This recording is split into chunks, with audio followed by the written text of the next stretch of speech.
Okay. Okay. Good evening. Give me uh, a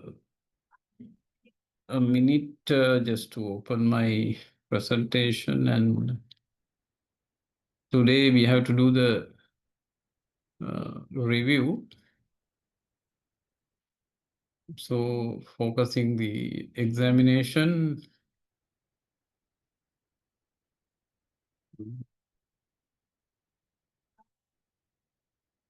Yeah. First, I will just explain the model of the paper, and then I will go through some of the key areas which you can take a note and thorough on that, because the model what we are expecting uh,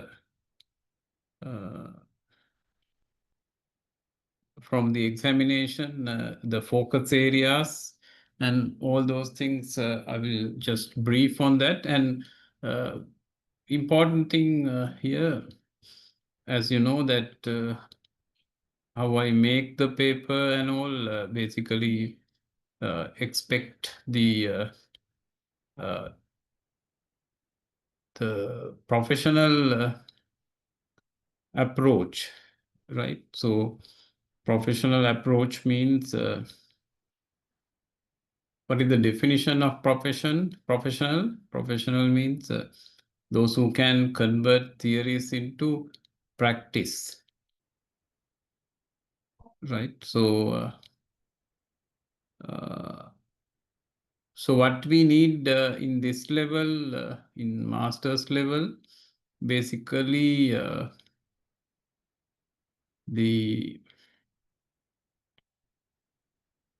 understanding of the theories, and once you go through some of the stories, you should be able to integrate it, the theories, and you will not see the theory uh, exactly, because the theory is underpinning, and you have to you will see the practice, and then you will uh, properly blend it, and your solving method, the like problem solving, the method is using the theory, right? So but theory is not visible.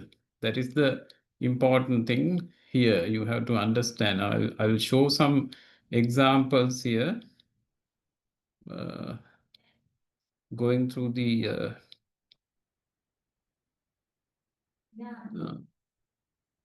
you see. This one, I think.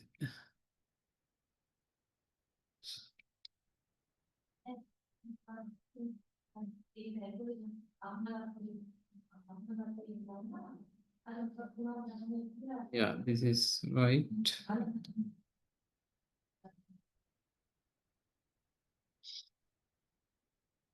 Okay.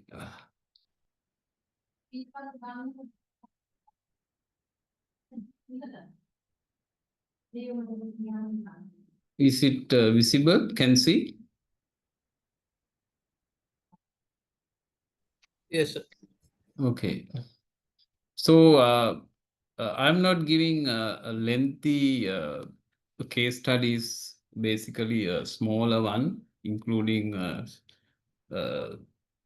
some basic theories. But when you go through this kind of case study, you can see many aspects, right? Different focuses are there, right? So getting into this case study, carefully read it. But before reading this, you need to thorough on your subject area. Like, so we have focused more on risk and sustainability, risk, quality assurance, and production strategies. So we discuss some of the service areas, designing service areas. So those are the key areas which we discussed during the sessions, and you should be able to use those knowledge when you go through this kind of case study. This is a small story, actually not a case study, like a small story, case story. There are different decision making, or some of the organizations are managing using some different strategies. You can remember we discuss the production strategies, supply chain strategies, likewise we discussed. So now when you read this, you should be able to remember what uh, this statement is going to make you, what sort of sense you are getting relating to the theories. As example, in this case study, last time paper, so it shows farm to fork, right? So that is one of the, this kind of things are, even when you listen to the radio and all, or TV, you can see some, I saw Milko, they are using this kind of strategy. They all the time that you can see in their advertisement, farm to fork. They are not mentioning farm to fork, something else. Uh, that is the strategy, right? So what it make you, what sort of sense that it make? Can anyone answer this? Farm to fork in sustainable supply chain management. What is the meaning of that?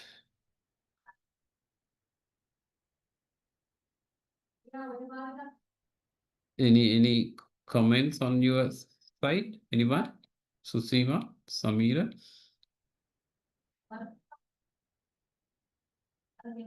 It can be local sourcing, so that is from farm to fork, means to directly to the plates of the customers, something like that. Farm to play, I think farm to plate, that Milko, some organization, farm to plate, no?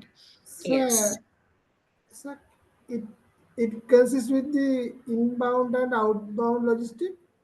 Yeah, you can interpret it in a many ways, right? So the interpretation is the important thing, right? So now you have to understand this management. This subject is uh, not that specific, right? So the same scenario is in some other subject as well, but now most of the areas. So as I explained you last, I think last time I explained you the integration, little about the integration, right? So in that integration, you find backward integration, forward integration, likewise. Then the operation is not in that, but now most of the multinationals, they have used on top the supply chain manager. He is the one in top. So when you go through the theory of value chain, that is the big picture. So this topic, this subject cover the entire process, right? We call it primary process, or we call it value addition process. So this is how now the latest knowledge, the transformation of the practices. So there are different now. Another example I'll tell you.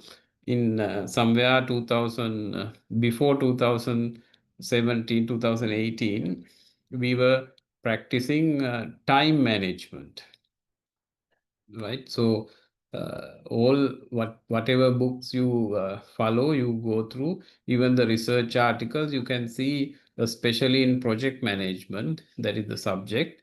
So in that, there are three constraints. One is the cost, quality, and the time. Those three they were emphasizing, right? So those three as the main constraints of the project. But later in 2020, they came up different.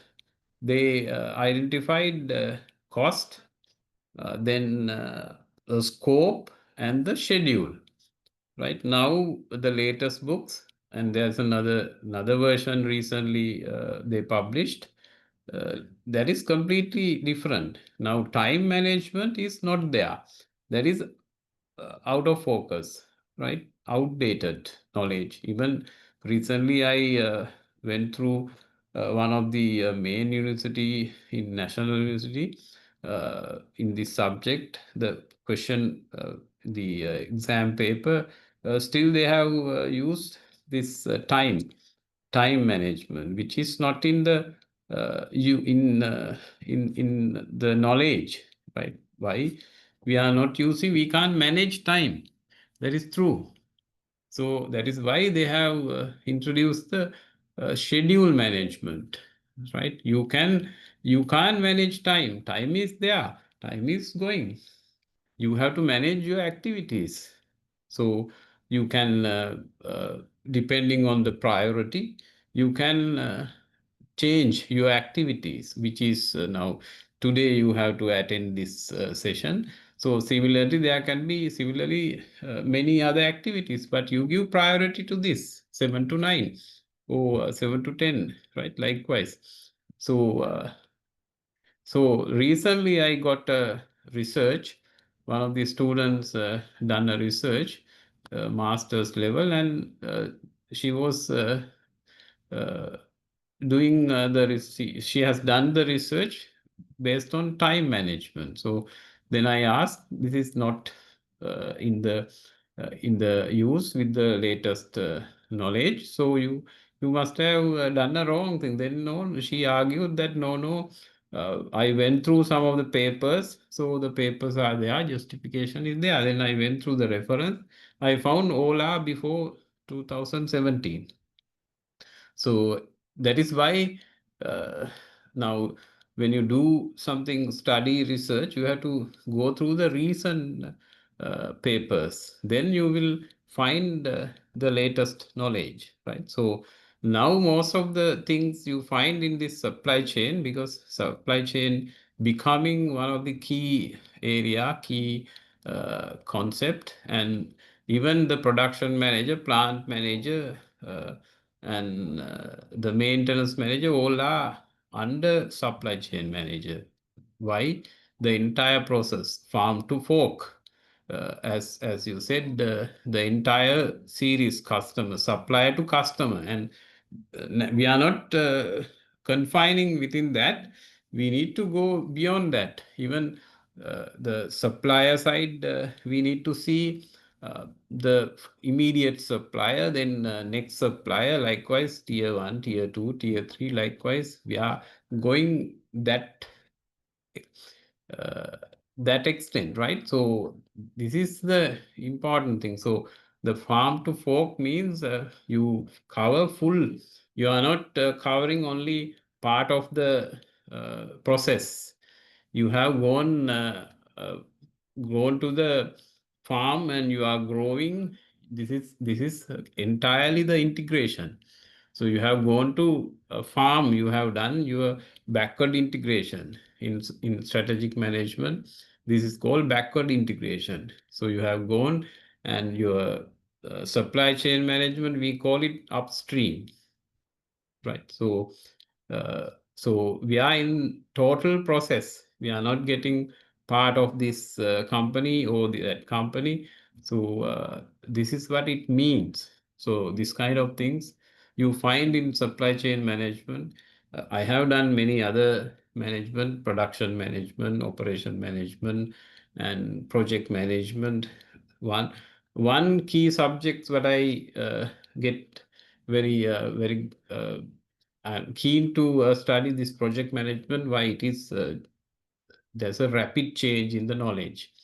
So other than that, all the other area, human resource management, and even human resource management also, you can see, they are defining in a different way. The human become capital or potential.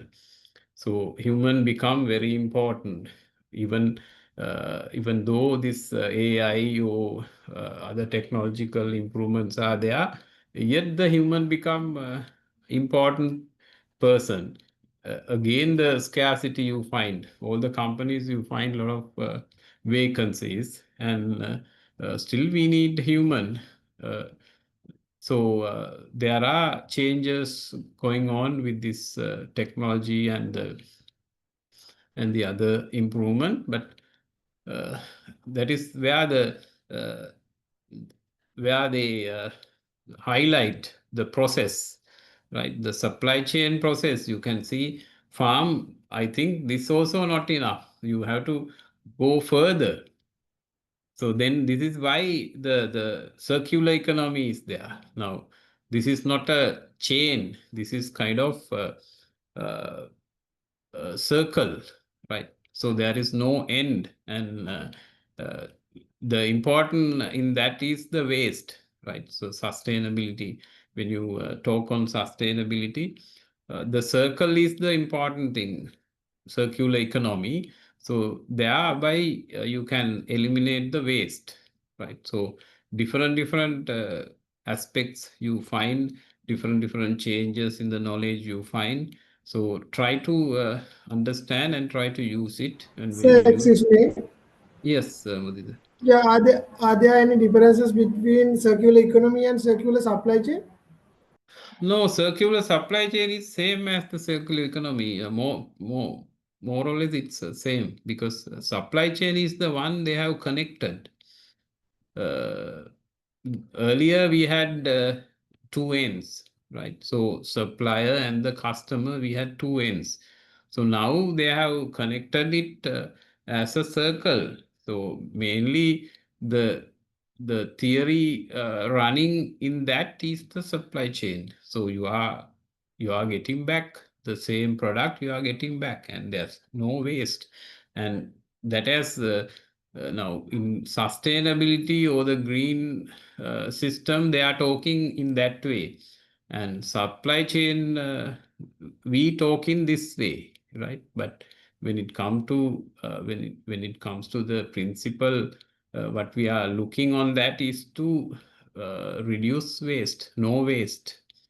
So the e-waste, plastics, and all these are becoming problem to the environment, no? So now even last time we discussed the EVs. Still, I am studying this EVs, and uh, yesterday I got another news. There's some other things with the EVs. There are some electromagnets generating, so those are not good for human body. One of the very specialist was telling this. So when you use battery and all, the you can't see what sort of electromagnetic waves are going on that. So the people in that, they can affect it, but no, I'm not followed any research or something, just information. So So, and Toyota, they are looking hydrogen. They are not promoting EVs, and that is the my main problem. So they are very keen on, and main problem is not that, the waste, the battery waste, right?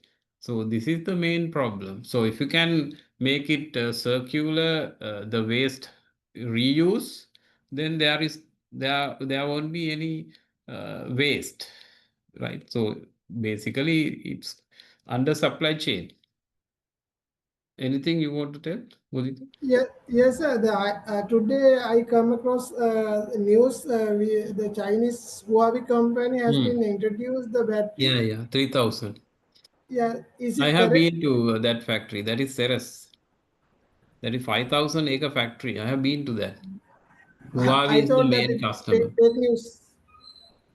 No, they were doing it. I remember when I was visiting there, they said 2000 kilometer something. 2000 kilometer as per the Now American 3000. standard.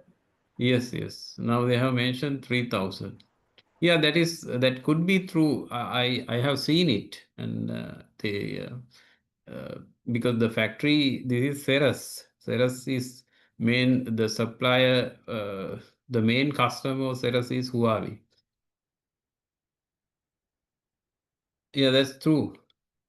If it is be successful, it Hmm. can change the environments and the market as Yeah. well. Yes, yes, yes. It can be kind of disruptive innovation. Only thing now, as per our requirement, the subject matter, we need to see what they are going to do with the waste, right? This waste is a main problem. We should focus on. This is what the circular economy they are referring, right? So I just explain you uh, this story is mainly on waste and environmental, the sustainable and all these things. They have used this farm to fork, and you can remember we discussed many things. Even we discussed the design for logistic, you can remember. So I will show that in next. So make to order, likewise, many strategies are in this. So these are very interesting areas. Just try to understand when you see this kind of statement, because as I explained you, the practice is the most important thing. So looking the practice only, we take it into a theory, and we try to develop a theory. So finally, when you learn it, you first learn about the theory, and when you use theory, you can easily uh, use it for solving problem, right? So this is what we do in research. When you want to do research, what we are trying to inculcate within you, the problem solving skills. We are trying to put you through the philosophical approach. So we are trying to teach you the philosophy of solving problem. So the easiest way is the use of theory, right? So, but in the other way, theories are developed based on practice and the behaviors. So there are two ways, two approaches, right? So understand that. So then there are a few questions. This is 40 marks, right? Try to uh, answer this, because I have, with my experience, I have seen if you skip this, you will have 60 marks. Then it is difficult to get 60 marks answering three questions. So last time also I saw uh, some of the students, actually you are not students, you are, I treat as a learning partners. So, and I treat my customers, right? So you all are learning partners. You are not students like school children and all. So in my understanding, so the learning partners, they try to skip the first question and try to get other three question, and you can get the minimum marks, 50 marks, but at least you try to answer these first questions. At least you will earn 15 to 20 marks, right? These are not uh, theoretical, highly theoretical one, because these are practical questions. Your common sense can be used, but don't use 100% common sense. You thorough on the subject matter. You have material. You can read those, but don't just read. Try to get the concept as I explained you, right? The concept like farm to fork and some of the circular economy. What is this circular economy? Why we are using this? Because sustainable development, the latest but we find the concept is circular economy. So it is mainly based on waste, right? So waste in the sense, in the other way, you can save a lot of resources. Now we use fossil fuel, and we can divide these types of energy sources into two, renewable and non-renewable. So you need to use more renewable without using more non-renewable. Why? Any reason why we are trying to save non-renewable? What is the purpose?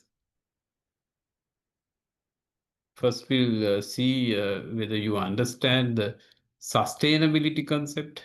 Why? What is the importance of having sustainability? Why are you trying to practice all this green concept, circular economy, saving non-renewable energy?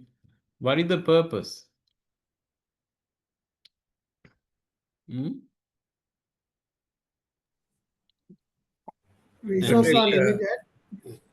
Sorry? Protect Resources are environment. Sorry, Mudita, go on. Okay. Yeah, why you are going to protect the environment? What is the purpose? The ultimate goal? Protect for the future generations, environment. So Yeah, that's what. The ultimate goal is to keep something for the future generations, right? So if you use everything now, and the future ones will not have anything. So we need to safeguard. We need to minimize this waste and minimize the environmental waste, minimize the use of resources. There's a book called Tragedy of Commons. So that book you try to read. So it says the common resources are there. Common resources call this air, water, and earth. Those are common. We don't. There's no owner to that, right? So and now almost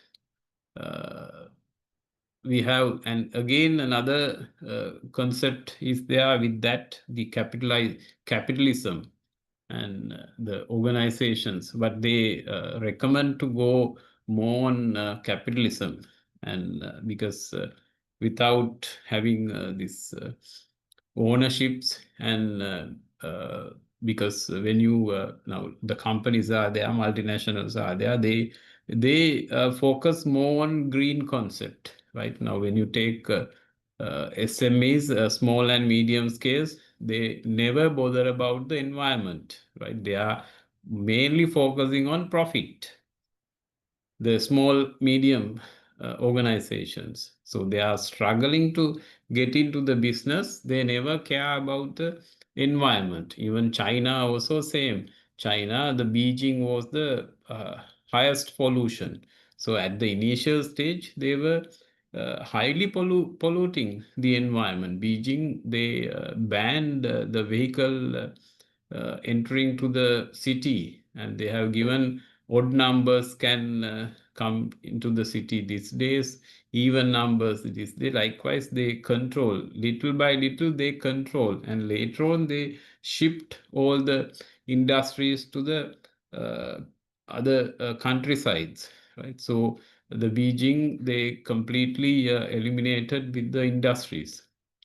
So that happened later on. So then the pollution, what they have done to the environment was very high, and also the India is also getting one of the country now developing, right? So that is the That is why we are also getting some kind of misty climate, the cloudy situations, Colombo. So that is not our pollution, that is Indian pollutions, right? So mainly the requirement, the objective of this sustainability, the green concept, circular economy, or using non-renewable energy and using renewable energy and saving the other energy sources is why the population of the world is increasing. Right now, 8 billion people are there. So they are expecting 10 billion in 2050.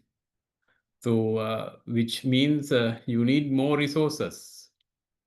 So, yet the resources are depleting, right? So, the fossil fuel depleting, another maximum 50 to 100 they predict, right? So, those resources are depleting. So, the air is polluting, no recovery or no method to make oxygen. So why we are industrializing, industry is coming more, and we have to cut lot of trees, even using paper. How many trees you have to cut to make paper, right? Some of the countries, they never use this what do you call the paper tissues, they are not using. And even in Sri Lanka also, we never use, we just use a piece of cloth. But now people got used to use this tissues, papers, right? So which means you are wasting, you are destroying many trees.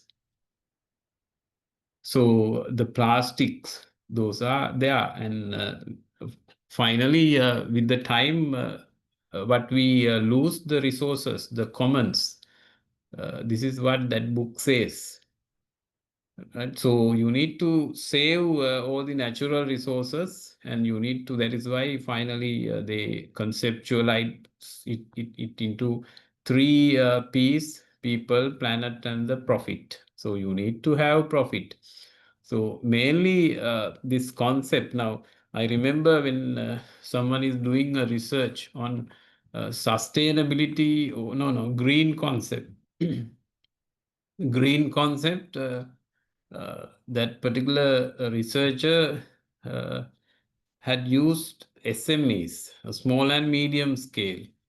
And now going through this process, like these organizations are not, you will not find an organization that using this green concept. Why? They are yet struggling to get profit, right? But multinationals, large scale, extra large scale, they have established, they have come to a certain level of stable in the business, and their profit is almost confirmed, right? That's a steady process. So they uh, used to invest more on green applications, green practices, and some of the customers also focusing on green product requirement. So they have profit, and especially the public liability companies, they don't have owners. So what profit they get, they try to invest 100%, right? But SME, the concept is different. SME, the ownership is, their owner is trying to get profit, not trying to reinvest 100%. So this is the scenario, right? So when you, especially when you do research or study, you need to see, you have to prove it. So to prove, you have to use genuine practicing people, right? So if you get some wrong samples, probably your research can go wrong. So this is what happened in that research. So finally argued it will not be a success uh, if they don't change it. And also at the initial stage of the organizations, basically the growing stage, no one focus on the green requirements or sustainability or waste reduction, whatever they try to make profit and earn profit and develop the organization. Then once they reach to the large level or a steady state, then they are trying to invest, they are going back. This is how usually this is what happening. So when you at the start uh, uh, stage, the startups, uh, you are not looking even profits also. Now recently I found one organization at the startup, they never got the profit. So once they got little profit, then only the person wanted to have the uh, the profit and loss account, right? So while after going through the accounts, he found this is he is not getting profit, it is utter loss, right? So then he was struggling what to do, and that is what people should understand. Then I told him, no, this is the way. You now go back. You have to go back to your workflow and try to develop the productivity, efficiency, and all these things, right? So then you have to use some strategies that what we learn in this make to order. You can uh, produce the material once you get the order without having stocks. So inventory we call as a waste in supply chain, right? So you have to learn, you have to get the knowledge. Then only you can develop the strategies and improve your process, right? And also important is the sustainability. So to maintain the sustainability, you need to think on your ethical side, your business ethics, the ethical approach, and the green approach. You have to think on without having, because green one in green requirement, but we focus more on uh, waste, right? We are trying to reduce waste. So if you make waste only, you have to throw it away. If you don't make waste, now when I was in one organization, my main objective was to make zero waste. I did it. Even the garbage, no garbage. I used to recycle it. I had a compost system, then bio. What do you call there's a concept called the biogas system, then producer gas. I used to have a plant using the biomass. Likewise, you can do a lot of things, right? But you need to have relevant required knowledge. Then you need to have some enthusiasm to do something and get self satisfaction. So those will make you, and creativity, innovation, those also need to uh, have in uh, your employment, right? Don't just do the job and retire. You have to do something to the society, to the organization, to the people, right? When I was in that, there were a lot of students coming asking internships. No other organization giving, but I give them. So I use them in a proper way and give them a good training. They do a lot on that, and we pay also some considerable amount. So that's a social service, right? You have to do that kind of things as well. So there is no most of the people think, oh, when they come, we have to look them as well. It's another burden. Likewise, this is what people think. You think on the others as customers, right? So uh, that is the business requirement. So what Peter Drucker said, business is earning customers, right? Keep this in your mind. Think all now. Sometimes when I go through, when I do research supervision, some of the students, they are continuously troubling, right? Daily calling. So I used to answer. I don't miss those. Why? I think they ask the customers. So you need to satisfy the customer. Then only you will get. You can remember we discussed about the touch points. I will come into that.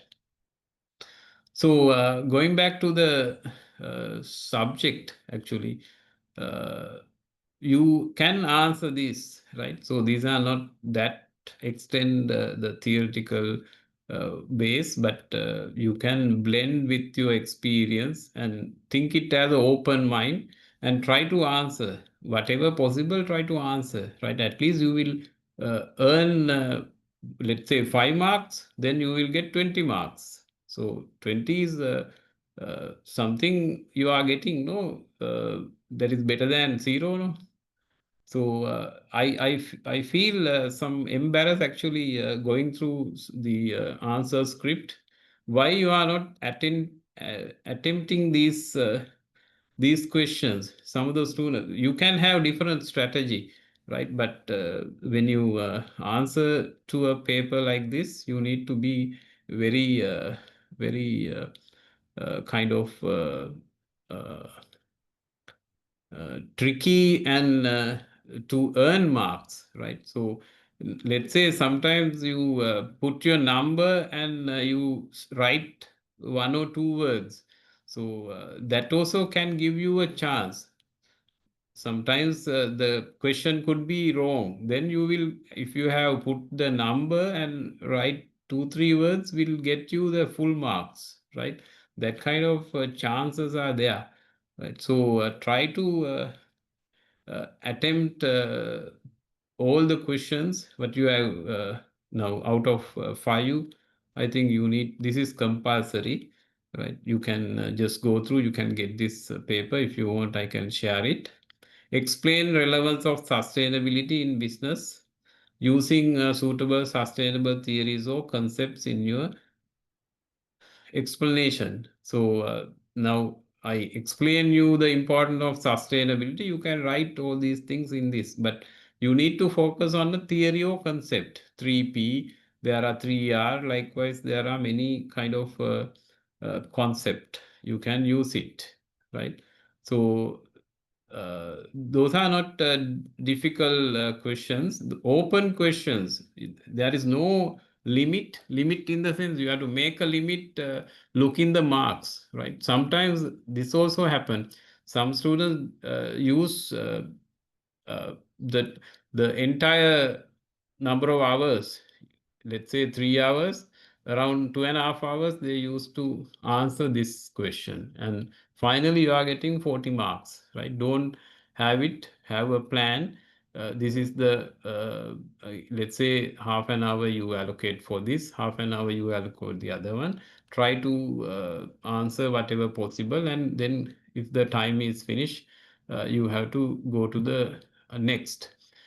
Finally, you can see some more time is available, then you can go back and see where you can earn marks, right? You have to earn marks. That is the concept you have to follow, right? Definitely you can earn more than 60, more than 70 if you go through. These are not that the fully theoretical focus questions. Those are focus on more on your practical requirement, practice your, since you all are working crowd in the organizations, you can answer, right? Footprint, explain the concept of food waste. Footprint. What is footprint?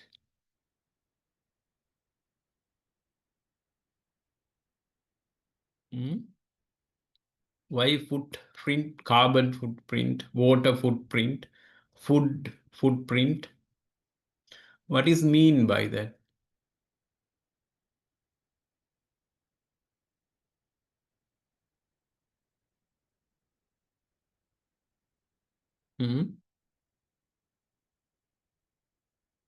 You have gone through, I saw in the lecture notes. Simply just An idea? We'll get the answer from Ganga. Yeah, Mudita, you can try. But you are all the time answering. This footprint indicates that the area which has been affected by the carbon emission. Okay, this is Ravi Priya, no? Okay. Any other? Yes, sir. Wherever where there is a thing, Sorry, one Ganga. Okay, you can proceed. Yes, amount of carbon that a person produces. Okay. Mudita? yes, sir. The question was that where there is a footprint, that means carbon footprint or the waterproof footprints. Mm. I feel like footprint indicate that it will not be I mean the constant. That means Mm. where there is a footprint, it will no longer prevail. Mm. That Yeah. is my idea. I don't know whether it is correct or wrong. No, basically, as Ganga said, yeah, footprint is individual consumption. So carbon consume, now you use vehicle, then individual you use it, how many carbon you are emitting. So food also same. Now some of the they in Europe, some of the restaurant, they are highly concerned on this. So in now in this Tesla, no, this not Tesla, Tesco. This one is mentioning that you leisurely read this. So how they have used it. Where is that? Just so agriculture organization way to identify the collected. Here by building a food waste footprint for each product. Tesco identified problem hotspot and created action plan to cut waste from ending multi-buy offers on large bags of salads to ordering bakery products more accurately. So more accurately, because now you can see when you get buffet, how is it's like a cone, right? Whatever now, when you get a chance of buffet, basically you get uh, more stuff, but you can't eat everything. So half of that goes as a waste. So they have done a research, and a lot of people, because this happens most of the time, buffet. We are trying to eat. We are trying to uh, get more than what they offer. The price, if the price is 2,000 rupees, then we are trying to eat 2,500, right? Our intention is to make this restaurant loss, right? That is the intention. So that is why it happened. So now another important story is there. So let's say now you have a restaurant, right? If you want to uh, make this footprint, you want to reduce the waste of serving the customers, right? So what sort of method? There is a theory also. I will explain how you do it. You can ask people to get only what you can eat, right? Will the people get that information, or will the people act as accordingly? Or what sort of mechanism you can, strategy that you can use it? Now, this is what they have gone through, this footprint matter. So you can save individual consumption. right? But there are two methods basically. There's a theory called nudge theory. Nudge theory means that's a nudge mean push. You are trying to push, right? How to push? There are two methods that theory says. You can psychologically push or you can systematically push, right? So psychologically, you can ask people or you can display uh, some messages like uh, get food what you can eat or don't waste or like these things you can show to the customers, but I don't think it will work. Or you can ask them personally, or you can talk to them without like because you should not make them into trouble very personally. You can send the message or kind of things psychologically you can try, right? Basically what the most of the restaurant use, they are displaying different posters and all these things to give the message to the customers, right? Because you need to treat the customer as king. So you are going to delight the customer, no? If you make this kind of thing, uh, uh, So, definitely they will not come to your restaurant. Yeah, anything? yes, so as per the that's what the theories are called, Nudge that means theory. nudge theory. Mm. Then what we produce and ask customers to buy it. That Mm. means, do we need to maintain the inventory? Yeah, inventory is there, no? Anyway, you have to maintain it, inventory. What we are going to ask, do not waste now, especially in restaurant buffet kind of things. People get a lot of things onto their plates, but they are not in a they are not capable enough to have everything. You can't eat everything what you served, right? So you need to get little by little, and what you can eat, you have to get without throwing away, right? Then we are the restaurants what we produce as per the pull theory. That means demands derived from the customer according to the Yeah. customer demand what we are manufacturing, what we are the Yeah. making. Yes. Yeah. Then But does we it are does it trying to emphasize not to waste, right? Clear?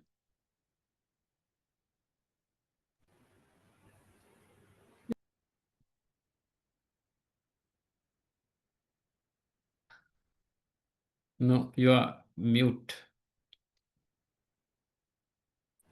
what the thing my the question was, then Hmm. as per looking at the restaurants, Hmm. now we are the making what the Hmm. customer demanding. Yes. Then Yes. is it pull theory or push theory? Is that is basically pull theory, no? Customer is requesting, no? When it comes, customer ask, that is a pull. You are doing a sale.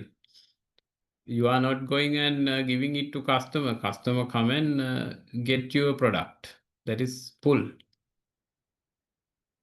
Push mean you do some marketing and advertising, and you are trying to make people convinced. Then you are trying to push the sales and marketing. This is two different concepts. Sales mean basically that's a pull. People come and buy the small the village shops. These people are not doing advertising, no. They do, they just open their shop, people come and buy. So you are the customer is pulling your product, right? If you want to push, now this is the nudge theory is not that. Nudge theory is a marketing theory. They use it to push right? That is in the marketing theory. Push theory, push you can do in a two ways. One is the psychological way, other one is the system, right? If you reduce the plate size, they will not get a lot of things. No, they will get what they can get into that plate, right? So this is what the story, the Tesco has been using. So that part is not in this story. So they have reduced, here you can see, it found that example 17 of graphs products for supermarket products more accurately, and it found, no, that part is not in that. This is only part of the story. So what they have done, they have reduced the size of the plate, right? That is systematic approach. So systematically they have approached it to control it, but no one knows it. But that is the main concept. So people, you can get, you can, there's no limit on that. No, you can get the foods many times. You can walk to the place and get it, but you need to finish it and get it. And with that also, they found a considerable amount of saving of food, right? That is footprint. Footprint is individual consumption. So not only the food, even the carbon, water, uh, you have to limit it, right? So individual. Now, when you use electricity in your house, when you go, let's say you are in the room and you are going out of the room, then you have to switch off. So you have to practice it. You need to do it having as a practice, right? So when you do at initial stage, you will find it is something you need to think and do, but when you practice it, you will automatically you will do it. Even the daytime also, you are trying to switch off the lights, right? So now how you drive vehicle, you are not thinking, you are not fully concentrating no the driving. So that is you have the practice, you know it, and automatically it's going, right? Sometimes now I used to get all the calls while driving. So we can do two things there. Anyway, so what I wanted to show you the easiness of answering this first question. There you find 40 marks. You can earn 40 marks, right? So try to answer it. Don't skip it. Don't and also don't use more time to answer it. You have to have your own limits on that and see the marks. And sometimes you write 3-4 pages for this, no point, right? I need only the concept. If I find you have understood the concept of that, let's say the food waste matter, if you mention this is individual consumption, that's enough for me, right? Even you write 3-4 pages, no point. So within a let's say half a page, so within that you have mentioned this part, then you will get full marks, right? So the concept should understand. So that is the important thing. There are specific words you have to use, like individual consumption or person's consumption. That is the main requirement of this, right? And sustainability, some theories are there. Try to use those theories. 3P, people, planet, profit, and 3R, reduce, recycle, reuse. Likewise, there are different concepts. You need to, I think those are in your lecture notes. you have to understand. And the main purpose, the important of having sustainability, and also there are 17 goals introduced by UN, right? So under that also they have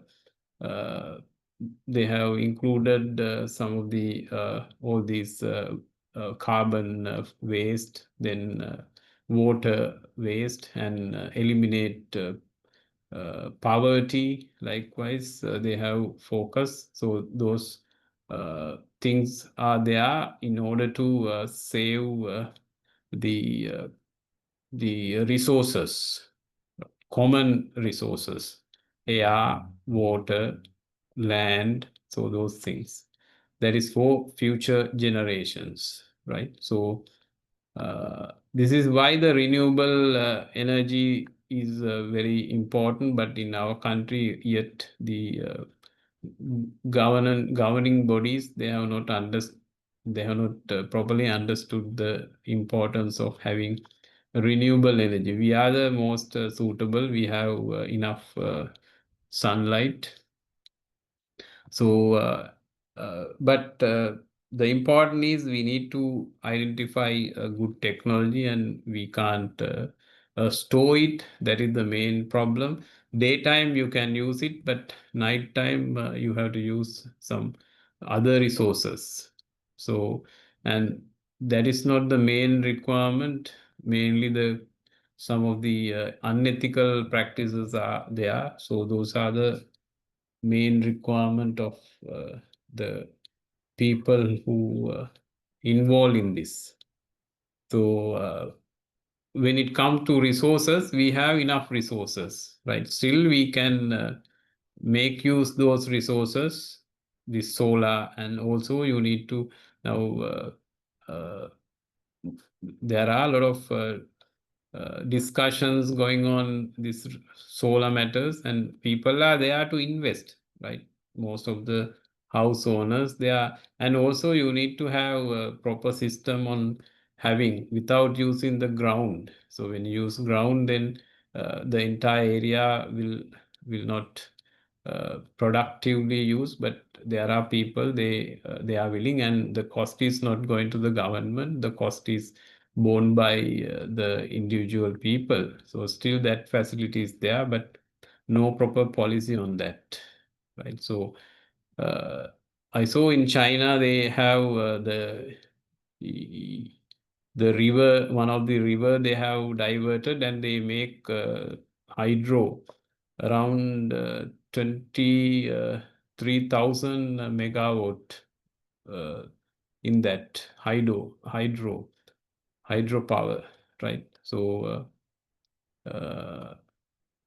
that's how they plan, but we still we have resources, but we are not using it properly.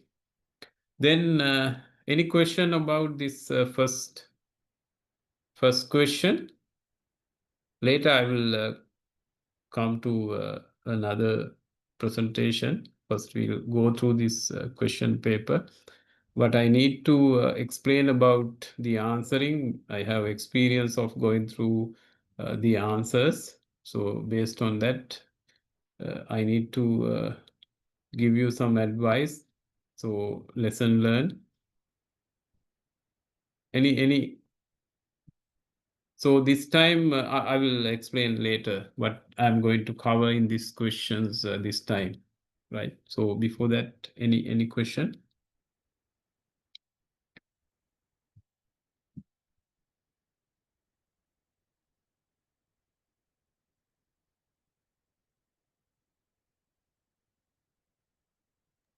No, sir. Right, good. Okay, then the second question you will get that is 20 marks, right? So same pattern.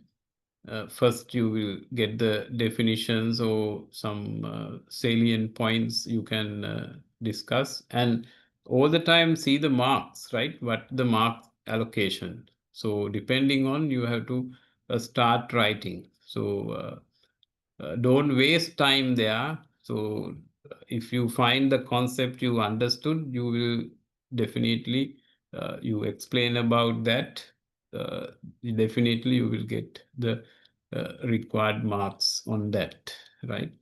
So this is on risk, but you learn in the supply chain management, and this time also there will be a question.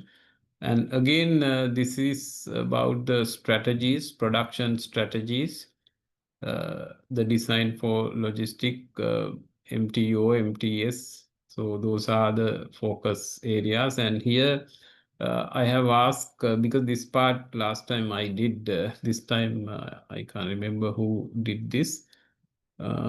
This is about, no, I think I did the production strategy. No, there was another lecturer. So the production strategy and discuss the advantages and disadvantages of Coca-Cola as the principle in their business model, right? Now, no need to confine only on the supply chain, right? So as I explained you, the supply chain include some of the other areas as well, right? So supply chain is consist of many other areas: strategic management, entrepreneurship, then operation management.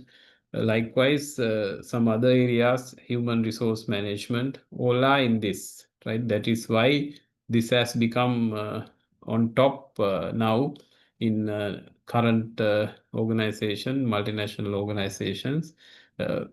They are looking the entire angle, the arc of integration from customer, supply to customer, not only that, beyond that, right? So they have gone fully backward and fully forward, right? So the middle position is there. So that is the operation.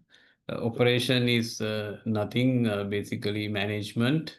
So the supply chain parts, now let's say, I think I explained you last time, 3 areas. One is the upstream, then operation, and the downstream. So 3 areas. Out of 3 areas, one area, the operation, is the one going to add value, or the other 2 areas mainly concern on expenditure, right?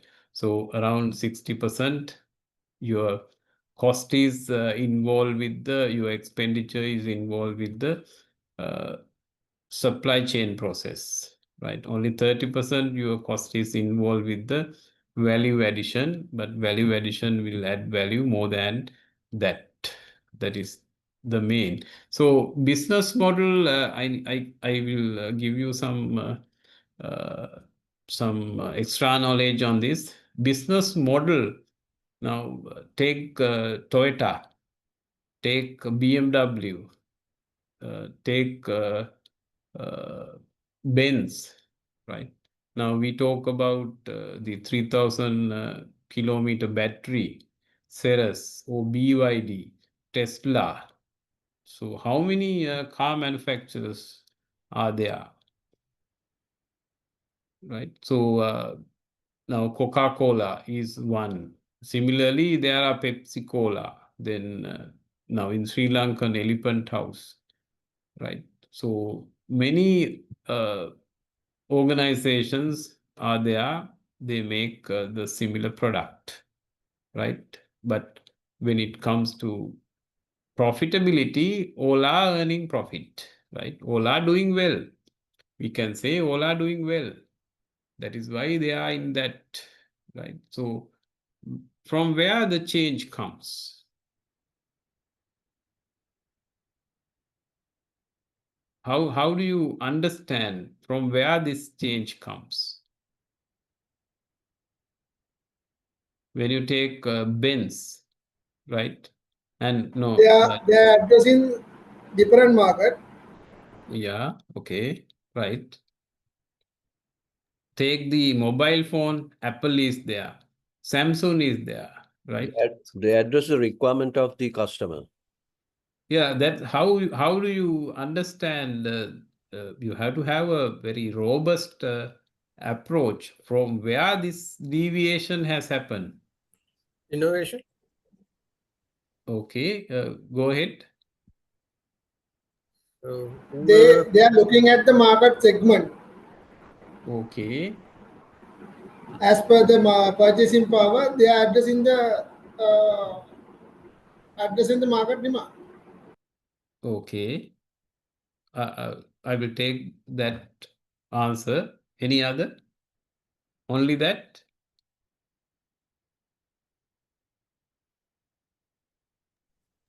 Yes. whoever can come up They with are addressing, yeah, Hmm? most innovative item. Yeah, innovation is there. Okay, they only are that. addressing, so they are addressing different levels of customers. Okay, yes, that's also right. Anything else? When you take the customer base, you can Hmm. sectorize, in the sense you can categorize Segmentation. them into certain classes, like, and accordingly you Mhm. can find out the Mm. requirement as per which you can address, and then Yes. Yeah, that is called segmentation yes. And in marketing. minimizing production cost. Yes, okay, that's also correct. Okay, yes. Yeah, that's what. Now you said different factors, right? So all these factors include in this business model, right? When you talk about business model, there is a different subject called business modeling. So now take the example, Bhatia and Santosh. They do business, right? They are continuously last 20 years. They are in the business, performing in the same way, right? So when you take Benz, they are performing same way, no decline. Toyota, they do. Even the BYD comes, even the EV vehicle comes, they perform, right? So this is mainly the business model, right?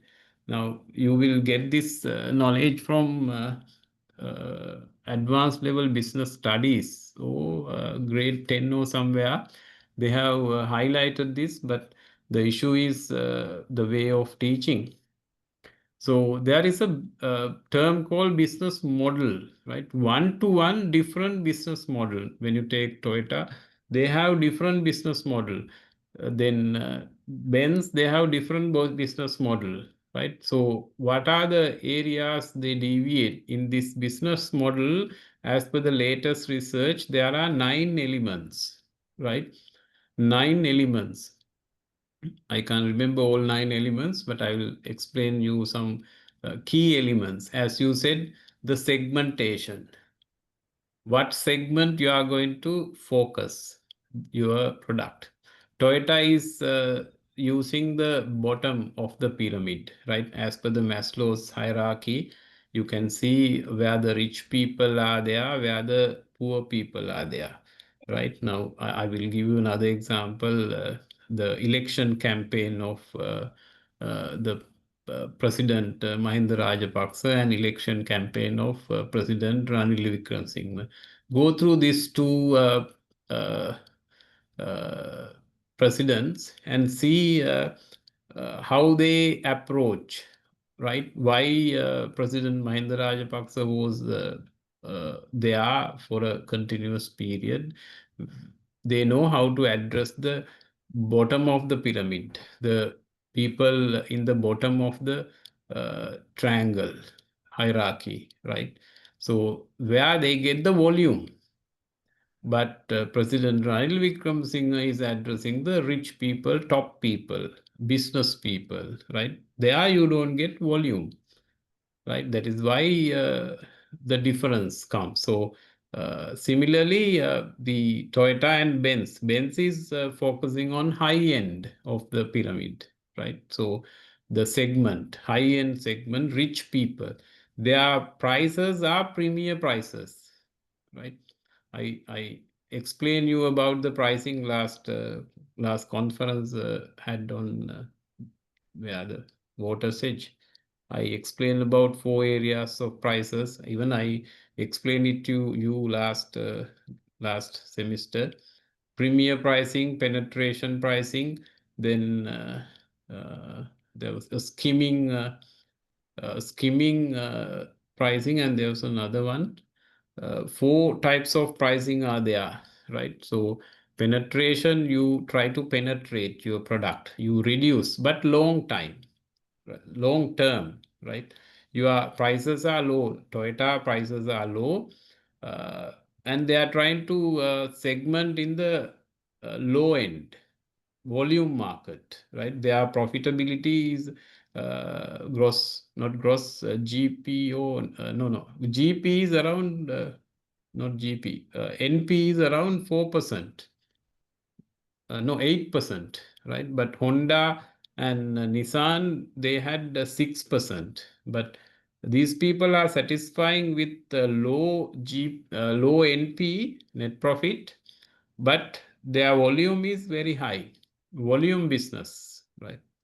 They do volume business. So the one factor of this business model is segmentation. You are going to what segment you are going to focus. Now, Samsung is focused on volume business, lower end.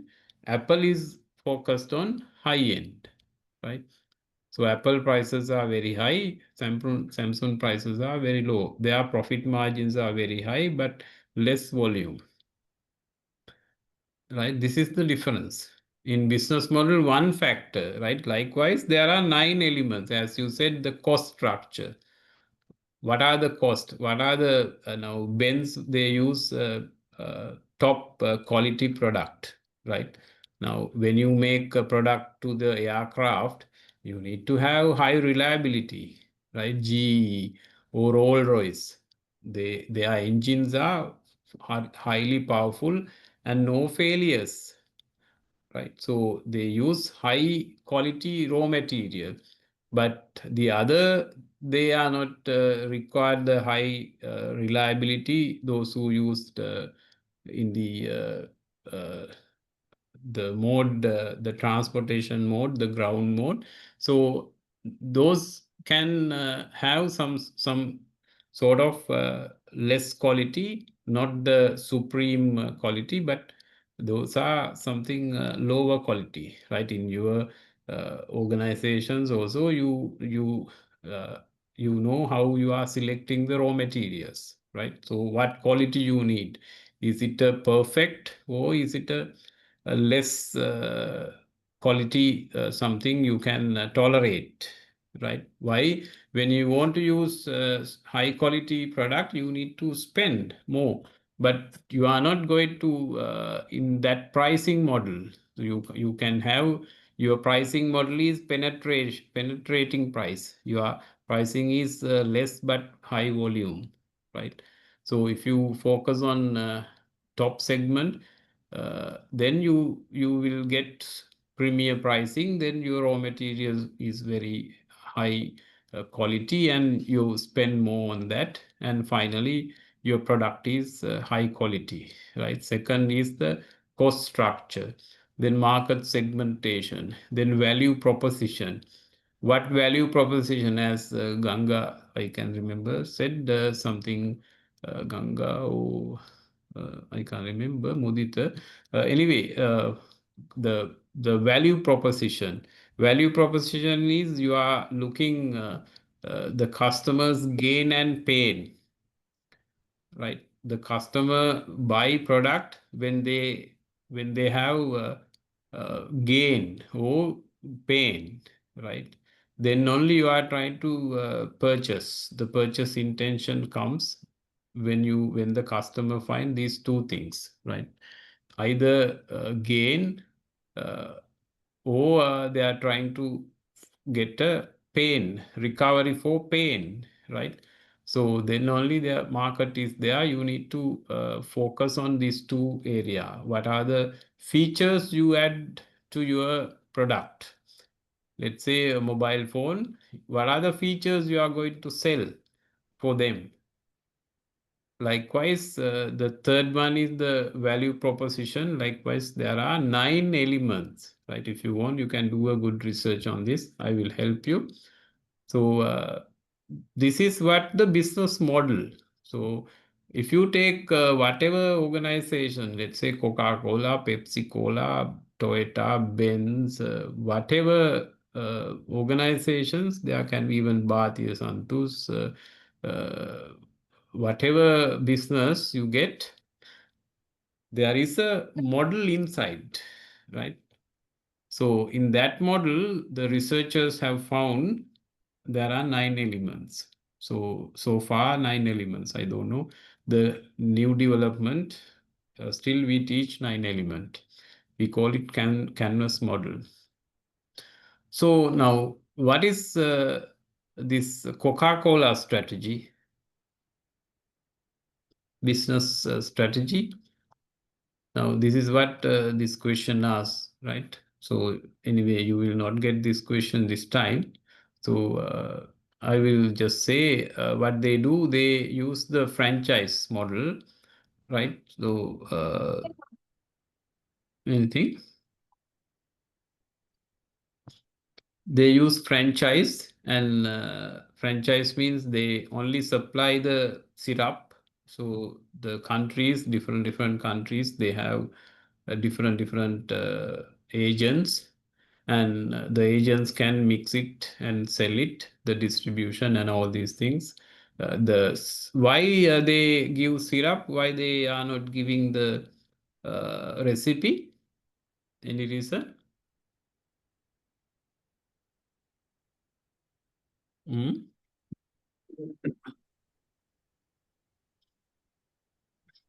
In technical term, they would have given the recipe, no? It's their trade secret.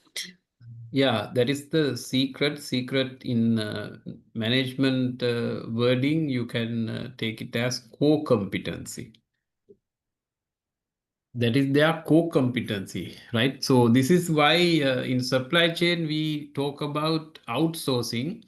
Don't outsource your core competency. Okay. Now we talk about outsourcing, no, 3PL, third party logistics, and transportation. Why we outsource all these things? We outsource, those are not the core competency. Don't try to outsource your core competency. So this is the important thing you have to take into consideration. Supply chain, we talk about make or buy, outsource as a strategies, right? But don't outsource your core competency. So if Coca-Cola outsource the recipe and all, definitely no more Coca-Cola, right?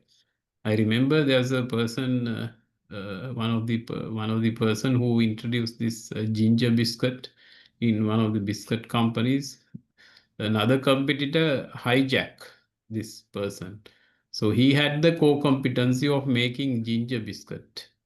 So he only know, even when I was in a one biscuit company, I see the owner is coming and giving the recipe. Giving the recipe mean he is not giving the recipe, he mixing the things. When he comes, the core part he only give. There are different bottles. He put all these things together, and the like syrup they give only that mix, right? That is the uh, core competency, the part, the secret part, right? You would have delegate that part. So you use this person likewise, definitely no more business there. So these are also important to consider when, especially now supply chain, we talk about outsourcing, right? Don't outsource everything. So if you do it, definitely you will not have business. The competitors will get everything, and you need to outsource only the non-core competent areas. Like that is why transport, inventory. the third party people are getting that, but we are not outsourcing the operation, right? The operation also sometimes we outsource now as per the new concept in industry 5.0, they are talking about mass customizations, right? So you can remember we talk about the production, some of the production types, batch production, continuous production, job production, all these things. So likewise, the continuous production means it's a mass volume, but less varieties. You can remember in one slide the varieties and the volume, right? When volume is high, variety is less. When varieties are high, volume is less, right? So the new method, they talk about high varieties, high volumes. How to get it? What is the strategy? So strategy is outsourcing. Yet you need to have your core competency. Now, I have seen MAs, they do outsourcing, right? But they are not outsourcing the cutting part. Cutter is the main person. They are not outsourcing it, right? Sometimes they are not even, the cutter is not the one make the design. The designing is the person, designing is done by probably the owners involved in that, right? So first you need to understand the core competency and keep the core competency with you without outsourcing. So that is why the Coca-Cola is still in the business, right? So other than that, the other question also same, but not important to go through all these questions, why these are not the one get you this time, right? So probably next time. So we can go to the areas that we are looking to have. You need some inputs, no? Otherwise, no point being here today, no? All are there. I can see around 15. Okay. So this is about the question paper, you know this well. So probably you will get this kind of case study, right? This time as well. This is about IKEA, right? Sometimes it can be this as well. I don't know. So this is about IKEA, and there are some concepts you can clearly go through. If you want, you can get a photo on this, right? But I'm sure you will not you will not answer the questions. So the case study will get you some information about the IKEA business model, right? Now I explain you what is the business model as well. So in that, very similar to the previous study, but this is not on food. This is about the furnitures. The concept is flat pack approach. And there are some strategies explained in this: postponement, then material standardization, inventory pooling, product pooling, and all these things. So the possible questions, sustainable production strategies. What are the sustainable production strategies used by IKEA, and advantages and disadvantages of production strategy? Then service design features and categorizations. I have given you some areas of the service design, especially the touch points, and business sustainability. What factors to be there and important in business sustainability and some of the primary services. Then again, risk is also you have discussed here. And last time also there was one question, one full question on risk. This time I'm not going to have it full question, but there can be part, right? So when you discuss about risk, you can take this supply chain, the 5 sources of supply chain risk, which is in your lecture note: demand risk, supply risk, process and control risk. Please mute your mic. Control risk and the environment risk. And what I need in this, try to understand the concept, right? And answer. Now, these risks are there, but you need to understand it having in the complete, having in the picture of complete process involvement, right? So you need to properly arrange it. Now, supply chain start from supplier, the supplier to customer, right? This is the farm to fork we discuss. And now you need to allocate these risk parts in this. I will show you one diagram on that. Then you can easily remember it, right?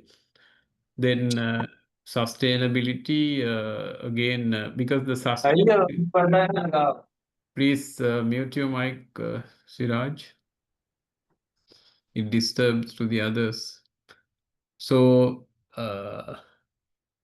the subject what you find in this is sustainability, right? And so everywhere we try to evolve some of the concept related to sustainability. And key theories, footprint. Now you can see this slide, what I explained last time, right? The footprint is there. You got a question from footprint. So this slide, what you make for you this time, right? Then this is how you have to put those risk areas, the 5 risk areas. Now you can understand the supplier risk you talk, then other side, the customer side demand risk, then middle is the operation process, and the process is controlled by control risk, and the entire thing is controlled by environmental risk, right? So environmental risk is part of the sustainability. So this is where we can we use this ISO 14000 EMS, Environmental Management Systems. System is part of the nudge theory, right? Where you are going to push the protecting the environment, right? So you can put all 5 risks into this model. This is very clear, very easy. I saw your, there were some other factors. What are the risks of supplier, right? Supplier, when you use one supplier, then that can be a risk, right? If that supplier got some, let's say, fire or bankrupt, so then you have a risk. So what are the strategies you have to use to mitigate, right? There were 4 areas you have discussed: mitigate, transfer, and risk transferring, mitigating, then controlling. Likewise, some strategies you have used in that. So supplier risk, what are the risk areas in supplier? Then demand risk from the customer side, what sort of risk you find? And the competitors also part of that. Then process risk, your process, how capable, some technological issues, then your variance, Six Sigma in quality, right? So all, and also the raw material quality is also another part that giving you risk in your process when it comes to total cost of ownership, right? You must be purchasing the lowest price. So the lowest price will not give you efficient product. Your productivity is low, your waste is high, then the total cost of ownership, especially the purchasing officers need to understand about this total cost of ownership, right? Prior to buying products, raw materials, right? Then your process risk is control. There's another control risk. There are some systems you use to control the process. Again, that also can make risk, right? So then the entire system is controlled by environmental risk. So you have to focus what are the environmental risks. So high pollution, your statutory and regulatory requirements are there, right? Statutory means act passed by parliament. You can't have noise pollution. Your outer boundary, the noise level should be less than 45 decibels during night and 55 decibel during daytime. And the pollutions you need to, if you burn fossil fuel, then you need to raise your chimneys 30 feet you need to maintain, and noise pollution, the lighting level, and the ergonomics requirement in working people. You need to provide better working place, working condition. So those are the ergonomic requirement, health and safety. So those are statutory and regulatory requirements, right? And CE license to be taken, Central Environmental Authority. Without that, you can't operate business.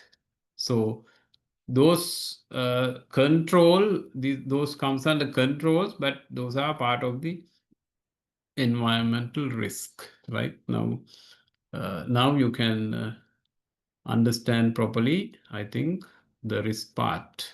The other areas, so all the above, the risk and all these things can come in the first question, right? Then second, third, fourth, fifth could be in this area, sustainability and sustainable development. One question. Then operation management and operation strategy, one or two questions. Then statistical process controls, you have gone through the control charts and all. Then there can be another question, and quality management also you have gone through, right? So I'm trying to cover the entire syllabus. So you don't want to go through all the slides and all, like learn by heart, right? Try to understand. We are not expecting all like the bachelor's and the other levels in master's level. We try to understand because you all are working in the industry. So no need to write everything and give you marks checking one by one. Only my important requirement is the understanding the concept, right? The professional approach, theory and practice, right? As I explained previous, when you see something, you need to be, there are some cues, we call IQ, EQ, CQ, AQ, and SQ, right? This is only 5 Qs, but there are 10 Qs. But you can get it from internet. 10 queues. So before going to 10 queues, at least you try to practice these 5 queues, right? If you want to be a manager, you should have a CEO or top level manager. You need to develop these queues, right? IQ is always there because you have done your scholarships and all. Then EQ is required to develop yourself, how you look on a problem. Having emotional, this is what you never get if you become kind of person using AI, chat GPT, right? So you today I got a letter from one of the organization that one of the students need to follow a degree program, so they're asking recommendation from our institute, and the letter completely done using AI, chat GPT or something, right? AI. And the emotional part is not there. When I see the mail, I delete it. I thought this is something sent me in a by mistake, right? So I deleted it. Then one of my colleague in the organization called me and told, I'm the one who recommended, given your email. So, but these people have written it in this way where they don't know how to write a letter to get some support, because this is their requirement. And then only I understood that this letter have forwarded as per his request. But I see the EQ part was not in that, right? So I thought this is something, even I don't want to reply. I thought that this is something hacker can do that. When I replied, I could get caught to the things. No, don't do that kind of reply. Even when you put like, or when you accept some of the Facebook things, the hackers get your approach to your detail. So I thought this can be that kind of letter. I shouldn't reply. That's what I did, the deleting, right? So EQ is important. You can use AI, but try to incorporate emotional quotient as well.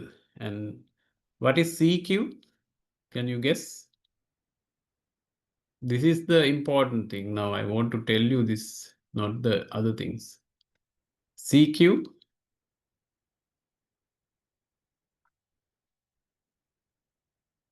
CQ means curiosity quotient, right? You should be curious.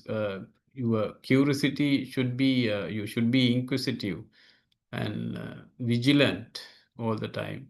So that also you need to have. This is what I am trying to tell you, the integration of the practice and the theory. So when you see something MTO, what is this MTO, where it used, and how you use it, right? Likewise, make to stock, make to order, then design for logistics. So which companies are using this concept? And as I explained now, I had the problem of identifying the difference between the different between this different organization, how they are surviving in the business, right? I had some curiosity on this. So then only this business model I found. And also now I teach the business model in under entrepreneurship. So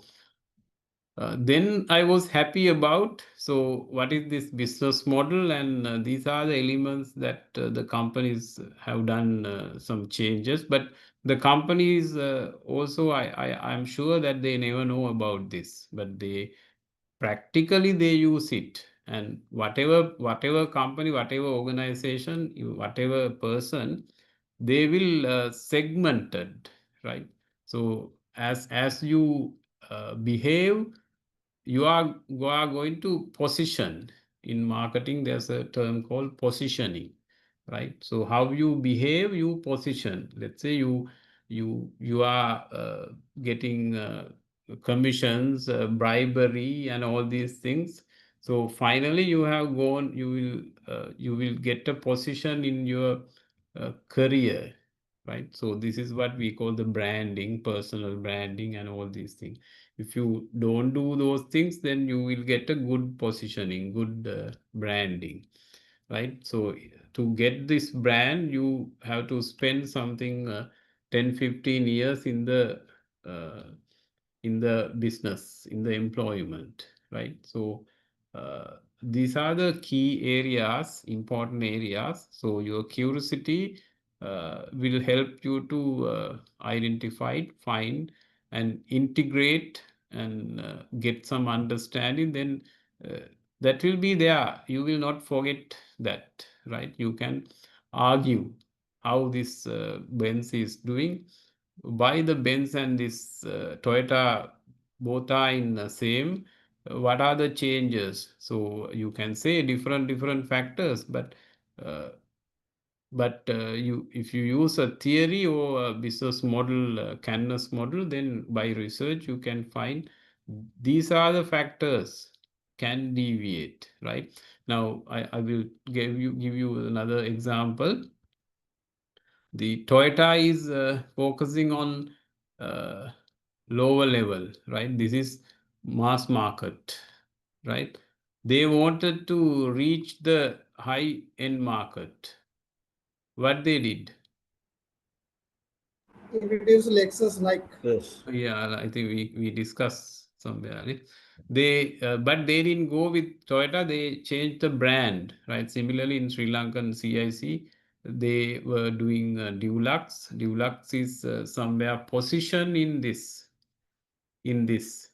They wanted to reach to the lower end market. Then they introduced another brand, Glidden. Right. So without tarnishing the brand name, you can do these. These are the strategies. Right now, next semester you will meet again on these stories. I will give you different stories. You need to find supply chain stories as another subject. So we will come to this business modeling and all these things. Anyway, you will get a good idea on this. The positioning. There's another story, the Tata Nano, right? Tata Nano, there's a story called wrong positioning. So the organization, how the organization is behave, it will automatically position somewhere, right, in the market. This is the important thing. So then you should be able to understand using your CQ, curiosity quotient, and next is the AQ. What is AQ? Flexibility.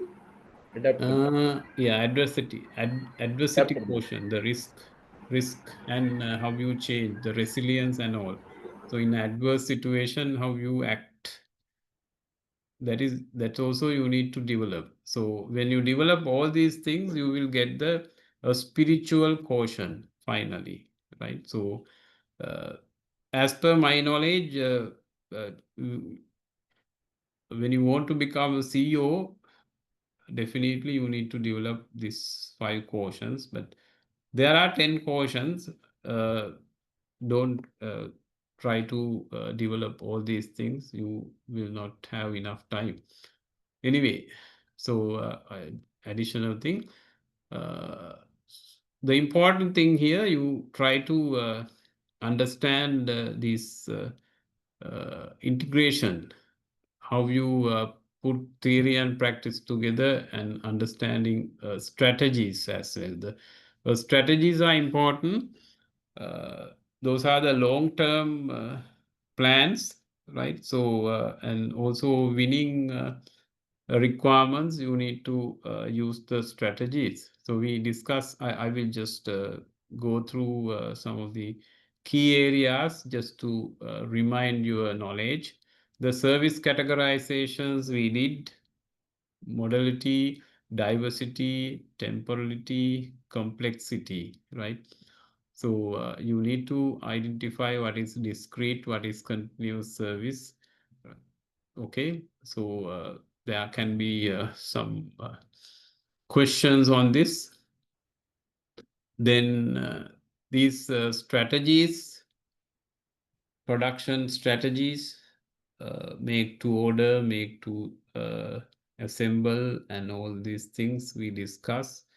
And the strategy what you find in this story is design for logistics, DFO, DFL. Likewise, different strategies are there.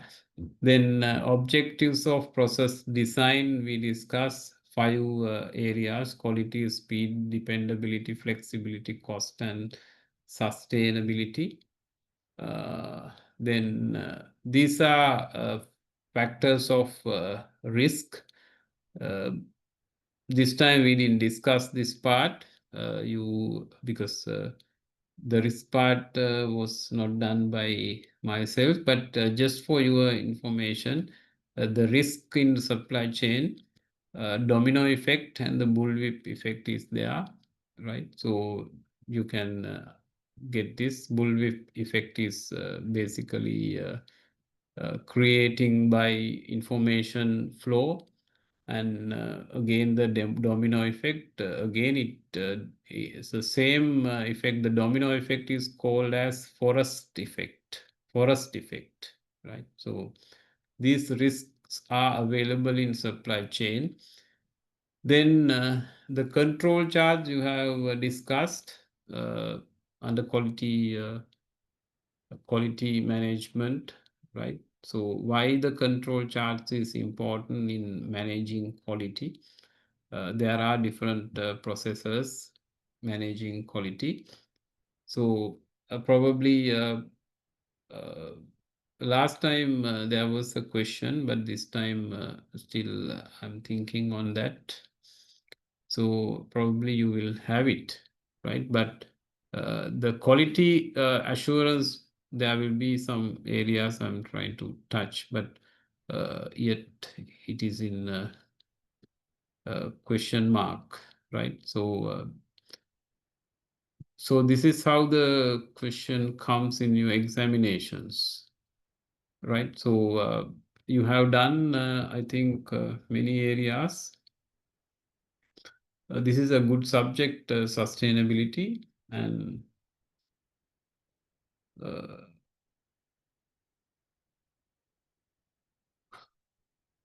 I went through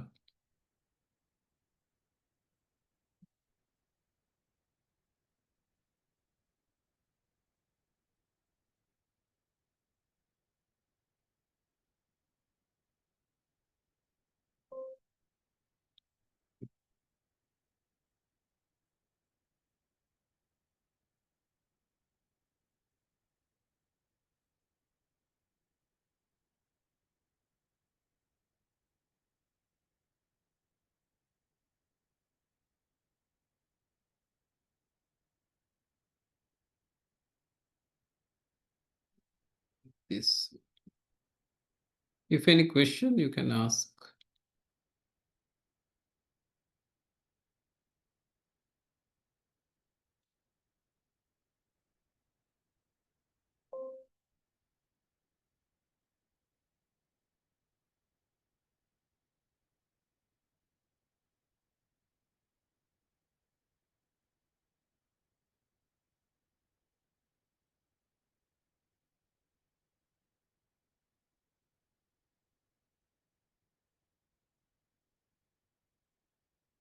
The statistic quality control, you have done this part, right? Here you can see the variance and control charts.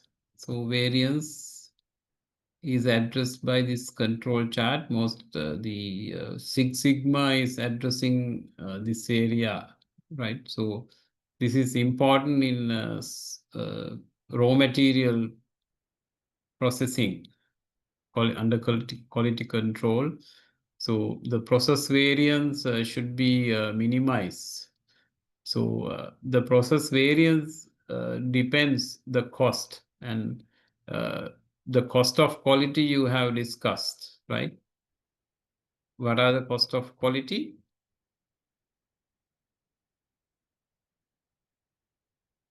There are 4 elements in cost of quality.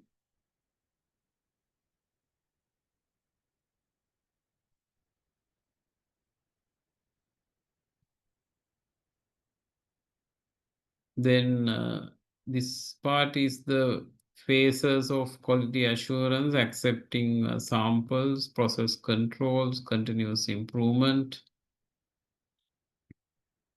Then quality controls. These are the examples, right? Just go through this note, right? No need to understand all this like learn by heart as you did in the other examinations, right? What you need just to understand the importance of having quality controls, statistical controls, right? When it comes to statistical control, this part is mainly focusing on variance. Variance is addressed by standards, the Six Sigma.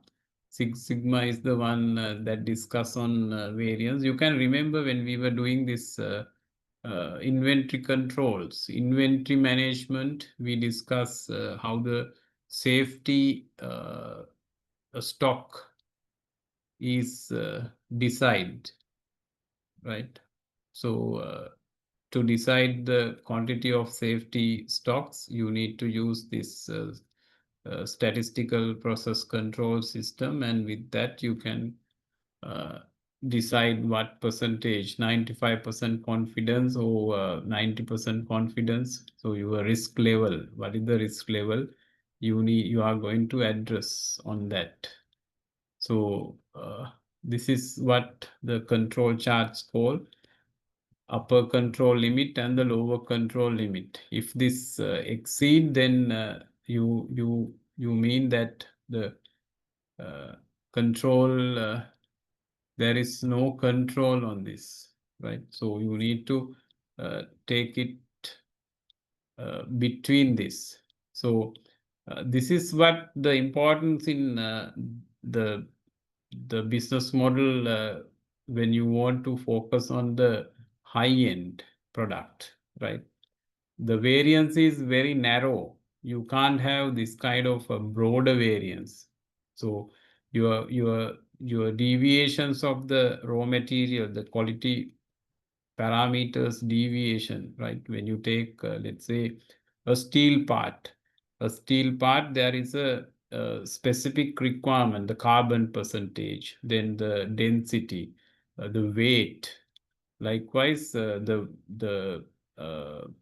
what do you call the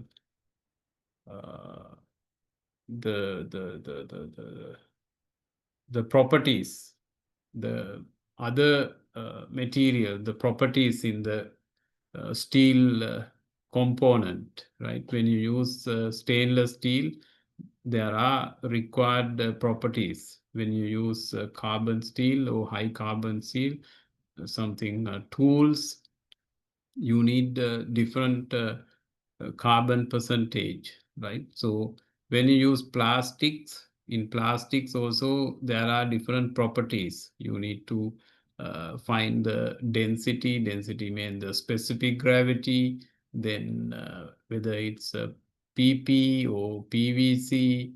Likewise, in a lot of categories on that, right? So those are the quality parameters you need to maintain within the given range, right? Let's say you are focusing very high quality product, you are making aircraft engines, then you can't have this kind of variations. The variation is fully narrow, right? You can't have now bigger variation mean you are going to relax your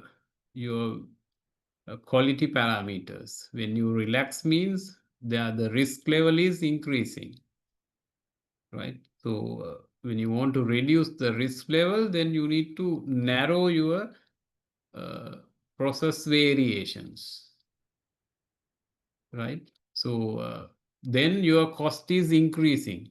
Your cost of quality is increasing.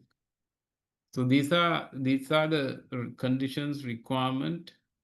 The concept you should understand, having this control charts, having this cost of quality, then risk levels. So and when you relax your what happen when you relax your control limits, then you will your cost will reduce. Why? Your waste are reducing, right? But the risk factor, the quality factor, the risk is high. When it comes to cost of quality, it is less, right? So why you are making now, let's say you are making now I will get you some example here.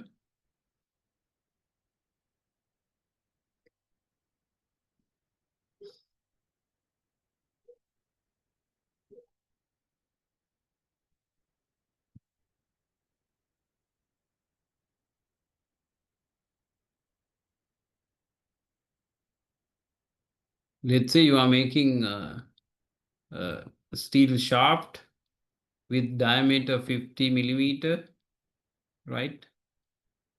You can't make 50 millimeter exactly, right? Uh, your your product will be 50 plus or minus 10%, right? So it can be 51 or it can be 49. So you are controlling your process, your shaft is controlling, your requirement is 50, but this is 51, this is 50, this is 49, right? Then you what you find, you daily production, you, you will put into a graph, you plot it. Now today production is somewhere 51, right? Then again tomorrow is not 51, 50.05. Then next day it will be somewhere here, and somewhere here. Likewise, it is within this control limits, right? This is what we call control limits. Sometimes this can exceed. Sometimes you get 52, 1. So the entire lot 52, you can't throw it. You need to reuse, or you have to reject because it is not within your quality requirements, right? So you have to rework, then again cost, right? So but you can put that into your system, and there you will waste because your pricing is done for 50 millimeter. Your pricing is done for 50 millimeter. You are giving it to the customer 52. Customer will happy, but you are losing 2 millimeter, the material, the extra 2 millimeter material, right? This extra material you are losing. Your costing is done for 50, and if it reduce 48, then again you save, you get more money, you get more material, you can make another shaft and sell it, but customer will not happy on that, right? Customer will reject it. Like getting let's say you are buying 1 kilo of sugar. So 1 kilo of sugar you are buying, there is a 5% error in the scale. You are not getting 1 kilo, you will get 1.1 kilo, right? So the vendor, they have calculate price for 1 kilo, extra getting 100 grams, right? So if the shop continuously do in this way, definitely they will lose it, right? They will have to close their shop. So that is why we are looking this control chart, whether we are within the control limits. If we are not in that, if you are all the time in lower side, that's also a problem. But if you find this way something dynamic, right? So which you can see, you are not intentionally doing it. So you do it in a genuine way, which is dynamic. So you will not get any blame from customers or from the owners. Okay. And again, I need to go through the quality assurance part as well. Whether I can open it.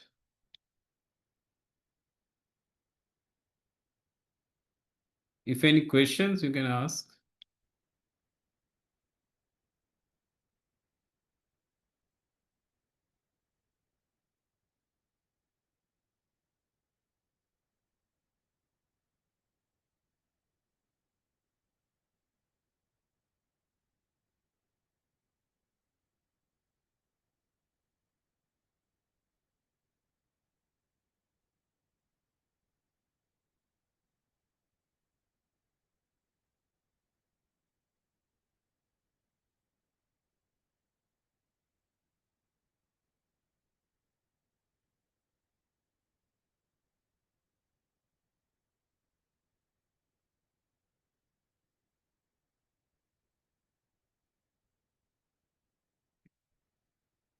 So you have done this quality management as well in this, the meaning of quality, cost of quality, and TQM principles, identifying causes, the cause and effect. There are 7 QC tools that is important in narrowing down the problems.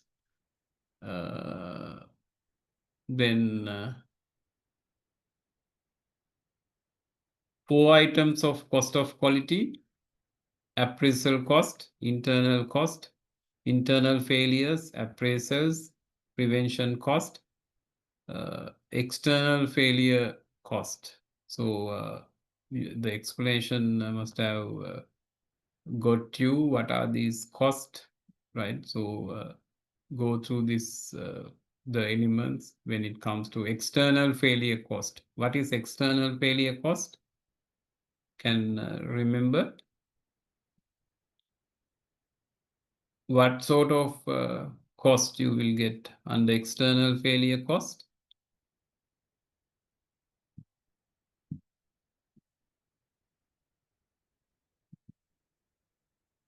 Anyone?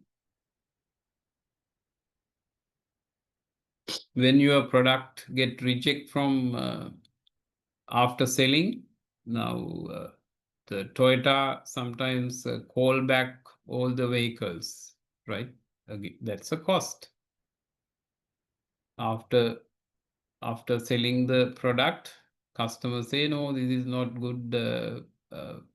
I don't want this, replace this. Or then you have to go to meet the customer and give them some external extra things and replace it.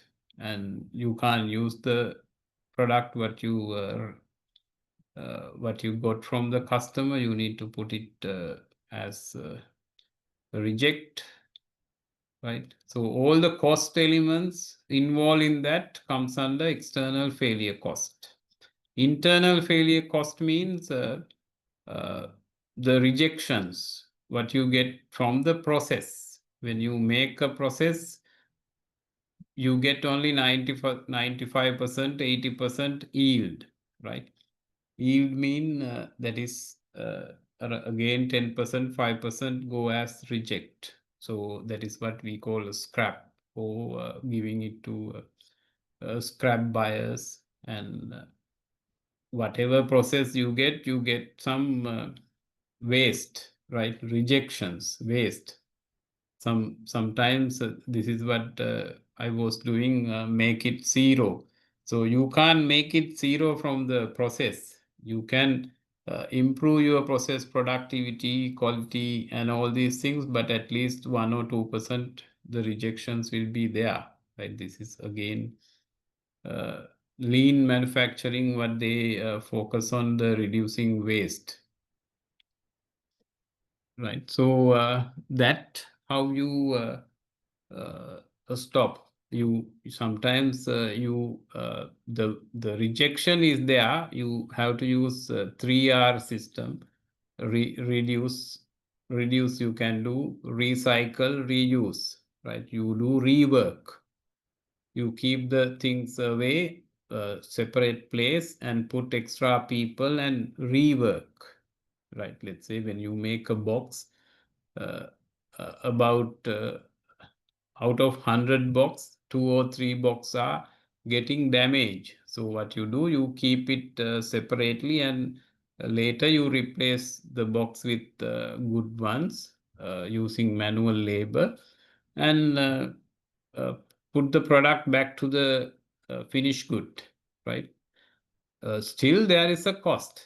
You have to think the cost element, right? I told you about the ABC costing, activity-based costing. So you should be a cost-conscious person there. Then this is all the cost what you incur in your process. Internally, some cost elements, cost factors are there. So those are failure cost internal. Then prevention cost. You are taking some measures to prevent cost. Sometimes you visit your suppliers and to assure the quality, your supplier visits, and those kind of prevention activities what you take, again cost, right? This is why it says quality is cost of quality. And appraisal cost is you are having a quality assurance department within your organization. Basically now, when I was starting job in one organization, there was no quality assurance department. That is medium scale organization.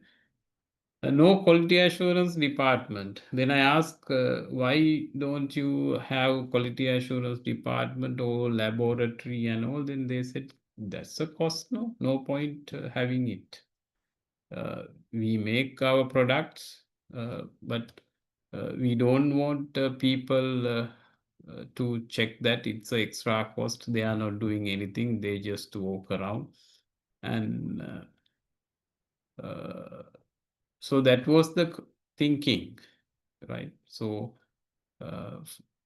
you can have it in a small scale, but when you get the scale development, medium scale, large scale, and all, then you can't maintain that requirement. You need to have a laboratory and research and development, R&D. So the quality assurance, the ISO systems are their standards. 14,000 or 9,001 2015. So when you take all these quality standards, quality certificates, quality systems, then those are compulsory things, right? So they can't do business without this quality system certificates. Why? Most of the businesses are done with the government agencies. So they ask, where is your ISO certificates? Then they wanted to get the ISO certificates. Then they wanted to set up a separate quality assurance department, a laboratory, quality assurance manager. So they had to compel to do it. Why? If not, you can't get your system certification. Yet it is a cost, but you need to manage your quality within a certain range, and your waste control and analytics. So all these are responsibility of this quality assurance department. So again, cost and research and development improvements. So they maintain control charts and some receiving inspections.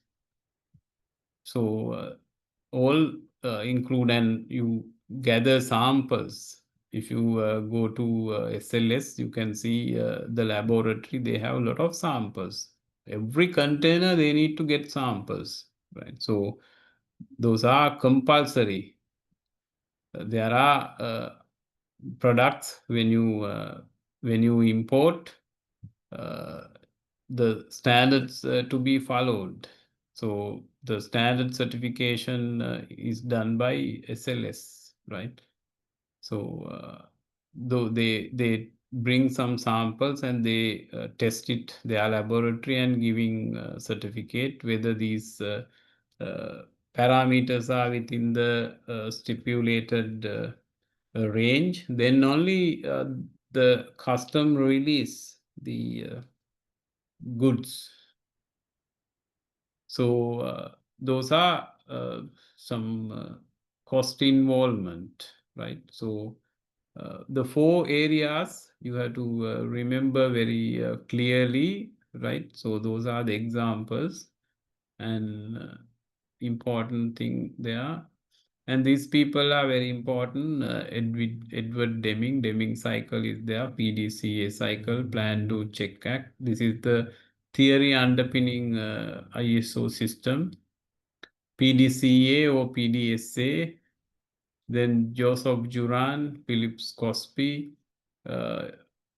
Cairo Ishikawa. The Ishikawa diagram is introduced by this.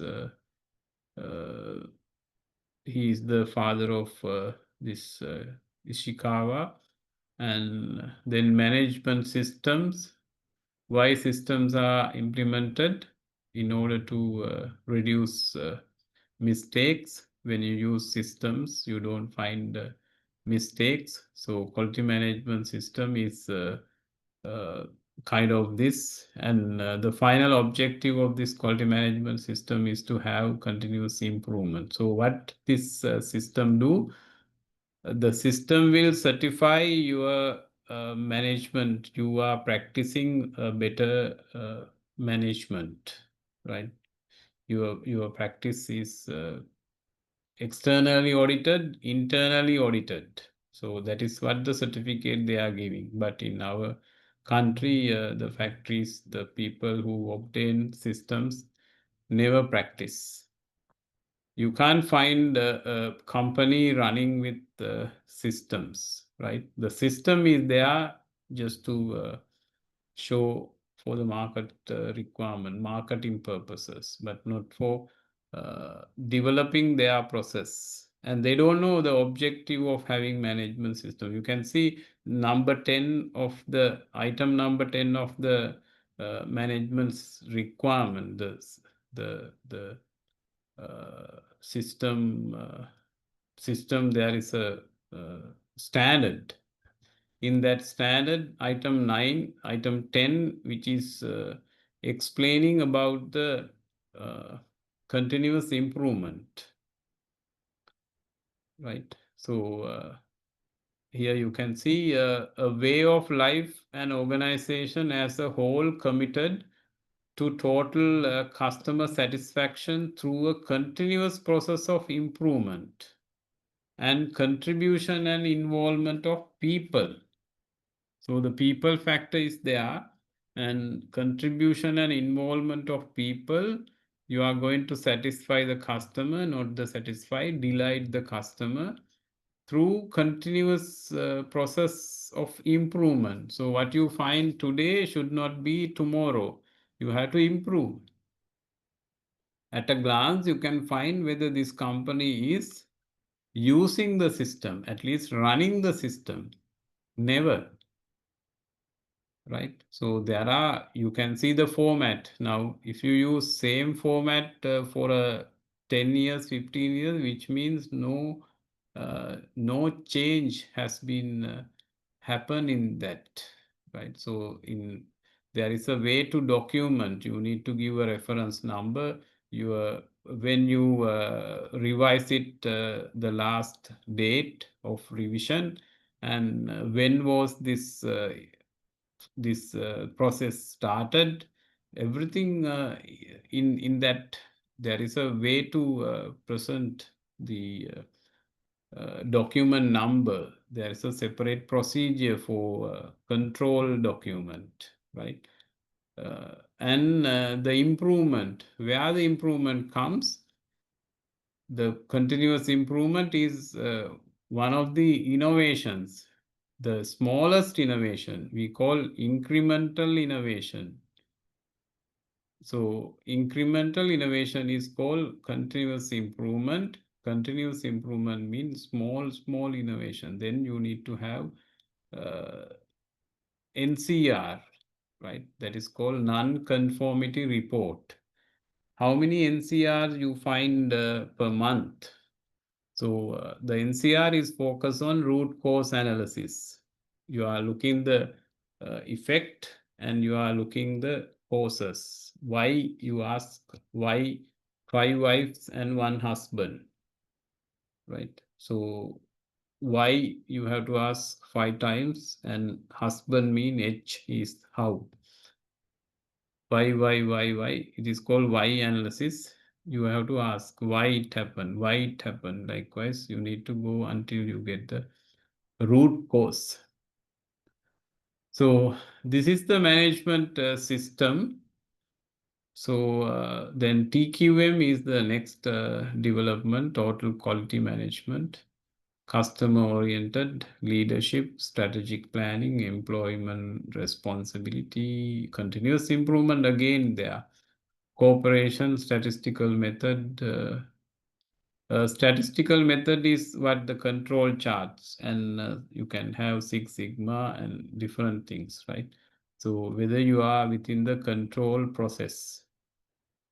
And then the QC tools checklist. This is a Pareto chart. You are going to narrow down 80-20 rule. I'm not going in depth here, just to give you some understanding, right? This is a root cause fishbone diagram. And then you can see the scatter diagram. This is one of the important thing you get in your research as well, right? In your analysis, SPSS analysis, your equation is y equal mx plus c, right? It's a linear graph. Then flowcharts you did again, and bar chart, histogram. Like the control chart is also one of the quality QC tool. So you can narrow it down or you can broader, right? So that is cost and also risk. So first you need to understand what is your business, your requirement, whether you are going to focus high end or low end. Likewise, these are the important parameters and the business model parameters where I need to set up. The business model will give you the profitability, right? The business model is used to increase the profitability of the profitability. Now, as I said, the Toyota, they started with the low end market and they focus on volume business, economics of scale. And they got 8% of GP, right? GP, yes, something. GP or NP, anyway, let's say net profit, 8%. So volume business, but they wanted to have some other business. You can now, when you go through the 9 elements, how many changes you can do in your business model to earn profitability? Change cost structure, change positioning, market segmentation, look on what sort of value proposition, everything. The 9 elements you can change in somewhere 81 methods you can use, right? So that option is there. So that is why Toyota later decided to have a different brand. So if they go in Toyota brand, no one will buy, right? Then they reduce their control limits, the raw material control limits. They narrow it down and increase the reliability of the product, and that is how they position with another brand.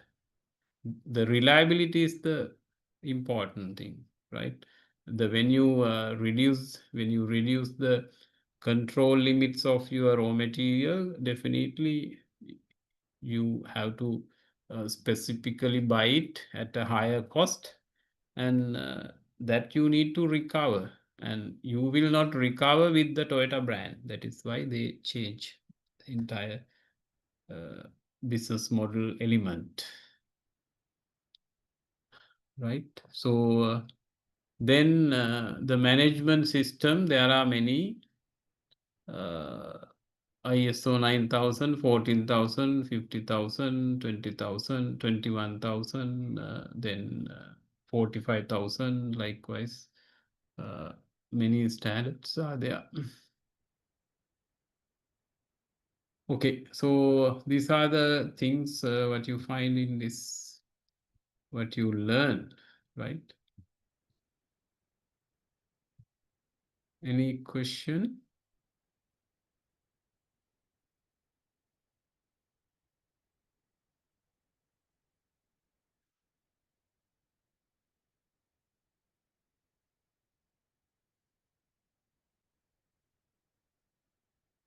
Anything else?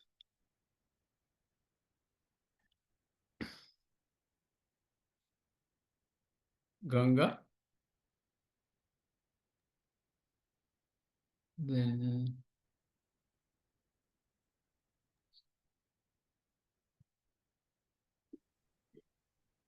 any question?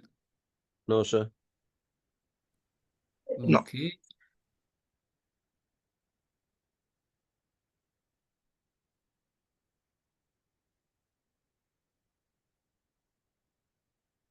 That means you all are ready for the exam, no? With this, we'll be able to get ready better. Okay. Now you only 13 available. There were around 30. No, not more than that. Not more. There are more than this, but today I think there are only 13. Yes, no? Yes. 13 only wanted to pass the exam, maybe. Right, then we'll stop at this point. Hope that you will do better in the exam. Don't worry about it. It's not so difficult. Go through some of the important areas what I focus. So answer the questions, and especially the first question, right? At least try to answer. You can earn marks. So you have to focus on earning marks, not that writing number of pages and that's a somewhat waste your time, right? So get the art and answer it. Definitely you get good results, right? Okay, thank you very much. All the best. Good night, sir. Thank you very Good much. night. Good Thank night. you, sir. Good night, sir. Yes, sir. Good Okay. night. Good night. Thank you. Good night. Thank you, sir. Good night, sir. Good night.